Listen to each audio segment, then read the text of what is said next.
انت سويها على قدك، انت قد استطاعتك ممكن ان انت تسوي للامام الحسين. اما انت تروح تسرق اموال من الدولة، تسرق قدور، تسرق خزانات من الجيش، وتجي تطبخ بيهن للامام الحسين، تجي تطبخ بيهن للموكب. هذا الامر نفس الامر لما واحد يتقرب من المساجد والحسينيات وهو مختلس اموال من الدولة، او هو سارق قوت المؤمنين. انت لما تسرق ابقى على سرقتك، ابقى على حرامك. ما انت تسرق وتجي تسوي احسان بالمساجد والحسينيات والمواكب، انت ما راح تخلي هاي الاماكن، راح تخليها عرضة للنقد والاستهزاء. حتى عندنا بالمسائل الاسلامية والمسائل الفقهية انه لا يجوز شخص يقتر على عائلته، يعني يحرم عائلته من المأكل ومن المشرب ومن الملبس ويجي يذبهن وين؟ بالموكب.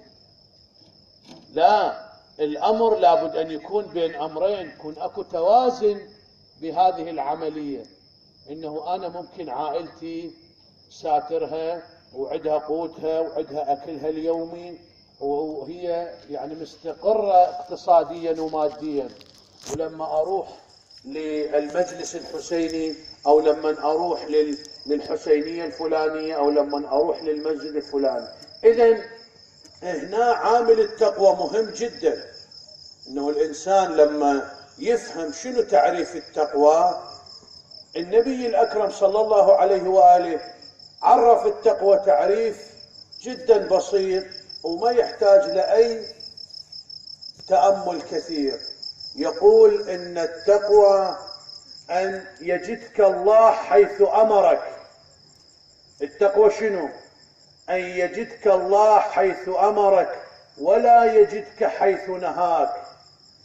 الله عز وجل كون يلقاك بالاماكن اللي امرك ان تتواجد بها، الاماكن اللي الله سبحانه وتعالى نص عليها بالكتاب العزيز، مثل يلقاك في نهار شهر رمضان ان تكون صائم.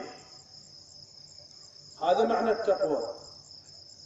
كون انت من يوصيك مع الايتام تعتني بهم وتحسن اليهم وتكرمهم. الله عز وجل اوصاك بالايتام. هذا معنى النبي الاكرم من يقول ان يجدك الله حيث امرك ولا يجدك حيث نهاك.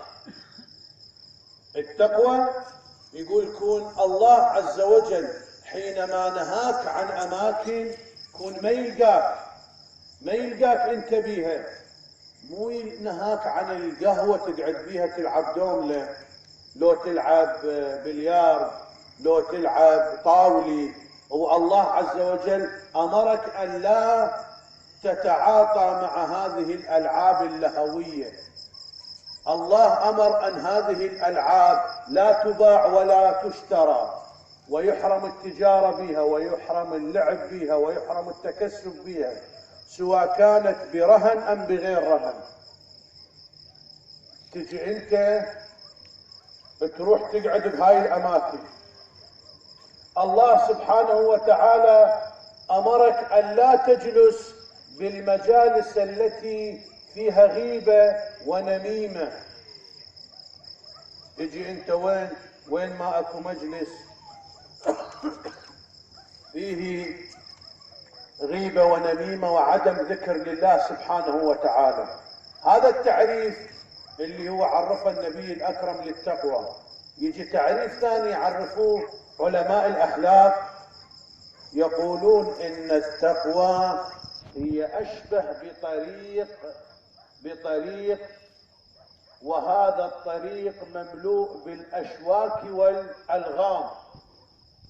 هذا الطريق طبعا هذا طريق الله سبحانه وتعالى، وطريق التقرب إلى الله سبحانه وتعالى اللي يوصف الإمام أمير المؤمنين عليه السلام، يقول هذا الطريق ذات الشوكة. لا تتصور أنه الوصول إلى الله سبحانه وتعالى